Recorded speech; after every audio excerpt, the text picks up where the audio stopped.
সকালবেলা নামাজ পড়ার পরে আমি আবার ছাদ বাগানে গেলাম। তো আমার সকালবেলা ছাদ বাগানে না গেলে কেমন যেন ভালো লাগে না, একটু খোলা হাওয়ার জন্য আসলে সকালবেলা ছাদে গেলে মনটা ভালো হয়ে যায়। তো ছাদে গিয়ে আবার দেখলাম যে এরা দুই বোন খেলতেছে আর তাদের মা আছে, সামনেই বসে আছে। তো সেইটাই আবার একটু ক্যামেরা বন্দি করে নিলাম। ওদের মা বসে আছে, ওরা দুইজন খেলতেছে। আসসালামু আলাইকুম ভাইয়া ও আপুরা, কাছের এবং দূরের, দেশ এবং দেশের বাইরের যে যেখান থেকে বসে আমার এই ভিডিওটা দেখছেন, আশা করি সবাই অনেক বেশি ভালো আছেন, সুস্থ আছেন, ইমানের সহিত আছেন। আমিও আলহামদুলিল্লাহ আল্লাহর রহমতে সবাইকে নিয়ে অনেক ভালো আছি। চলে আসলাম নতুন আরেকটা ভিডিও নিয়ে, আশা করি সবার কাছেই ভালো লাগবে।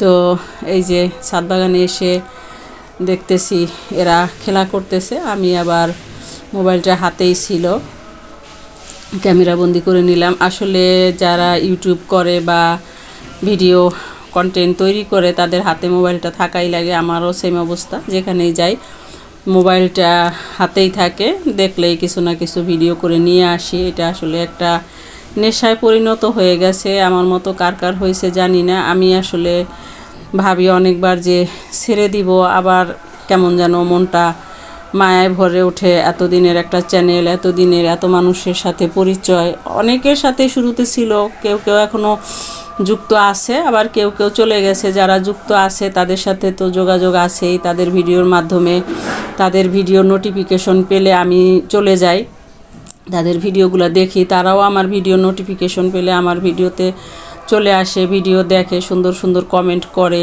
তো এই মায়ায় পড়েই আসলে ভিডিও থেকে আর যেতে পারি না, ইউটিউব থেকে। এরপরে চলে আসলাম নাস্তা বানাতে। সকালবেলা আমার রুটিময় জীবন, আসলে একঘেয়েমি রুটিময় জীবন আর ভালো লাগতেছে না। আমি এর আগেও কয়েকটা ভিডিওতে বলেছি আমার পরিবারের লোক সংখ্যা বেশি হয়, আমার সব কিছুই বেশি বেশি তৈরি করতে হয়।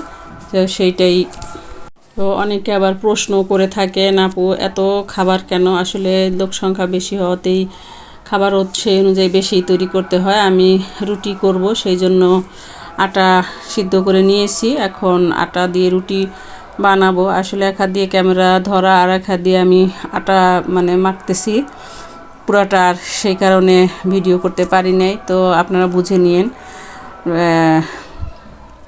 এতগুলো আটার রুটি কে খাবে, অনেকে প্রশ্ন করতে পারেন। তো আমার দুই বাচ্চা, আমি, আমার শাশুড়ি, ননদ আছে, ওর বাবা আছে, সবাই মিলে আমরা খাবো। সেই কারণেই লোকজন বেশি থাকাতেই আমার সব কিছুই বেশি বেশি করতে হয়। ভিডিওটা দেখতে দেখতে এই পর্যন্ত যারা চলে আসছেন, প্লিজ একটা লাইক দিয়ে ভিডিওটা কন্টিনিউ করবেন। আমার এই ভিডিওটার কোনো অংশে যদি কারো একটু ভালো লেগে থাকে, আমার এই ছোট্ট চ্যানেলটা সাবস্ক্রাইব করে নোটিফিকেশন বেল আইকন বাজিয়ে দিবেন, যাতে আমি কোনো ভিডিও আপলোড দিলে আপনি সাথে সাথে নোটিফিকেশন পেয়ে যান এবং আপনি আপনার সুবিধা মতো ভিডিওটা দেখে নিতে পারেন। ফেসবুক থেকে যারা দেখছেন পেজটাকে ফলো দিবেন। অলরেডি এই কাজগুলো যারা করেছেন তাদেরকে অসংখ্য অসংখ্য ধন্যবাদ। ভাইয়া ও আপুরা, ফেসবুক, ইউটিউব যে যেখান থেকে দেখছেন, ভিডিওটা বেশি বেশি শেয়ার করার অনুরোধ রইল। আমার এই ভিডিওটার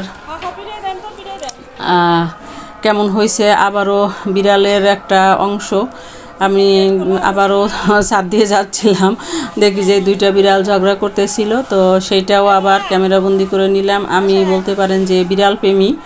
ওই সাদা বিড়ালটা লেজুর লাড়তেছে, সাদাটা হলো আমার বিড়াল বেলা, আর এই পাশেরটা হলো বাহিরের বিড়াল। দুইজন ঝগড়া করতেছিল, সেই জন্যই আমি আবার ওরে ডেকে নিয়ে আসতেছিলাম আর একটু ভিডিও করে নিলাম।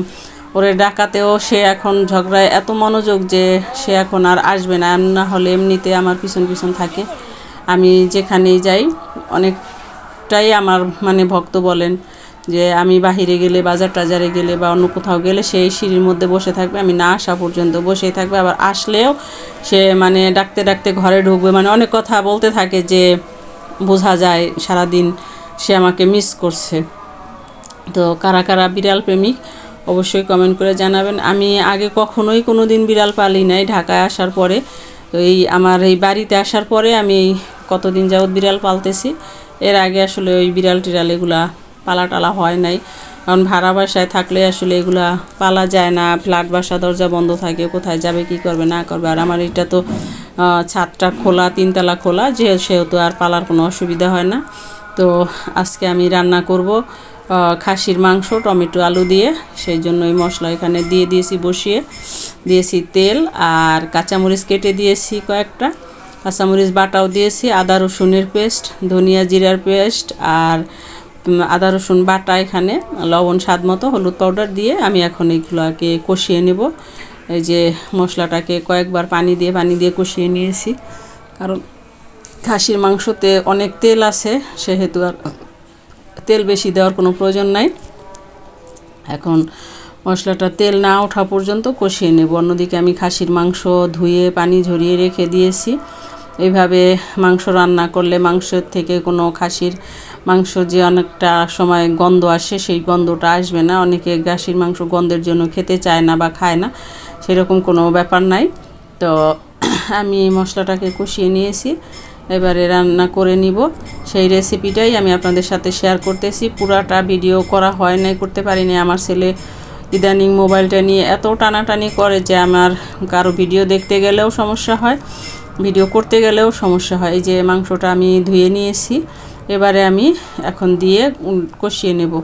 আর দারচিনি এলাচিও আমি আগেই দিয়ে দিয়েছি মশলার মধ্যে, কারণ দেখা যায় যে দারচিনি এলাচি পরে দিলে ফ্লেভারটা ঠিকমতো বের হয় না বা মাংসের মধ্যে ঢুকে না, সেই জন্য আমি আগেই দিয়ে দিয়েছি, যাতে মাংসের মধ্যে মশলার ঘ্রাণটা ঠিকমতো ঢোকে। এখন আমি নেড়ে মিশিয়ে নেব।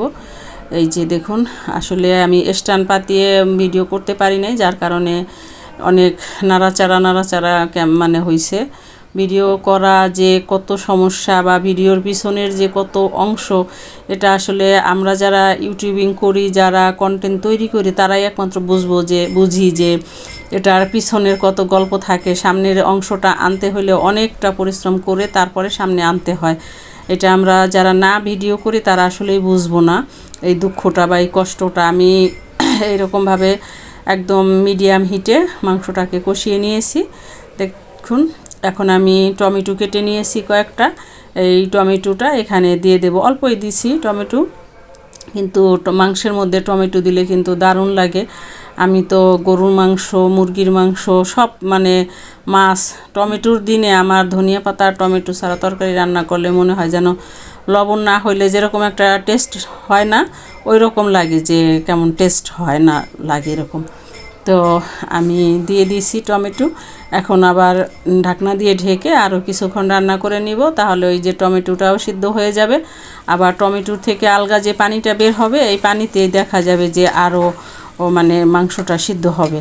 তো সেই অনুযায়ী দিয়ে দিয়েছি। এখন এই যে দেখুন, আস্তে আস্তে নেড়ে নিতেছি, কিন্তু নিচে লাগে নাই, যেহেতু টমেটোর থেকে পর্যাপ্ত পানি বের হয়েছে।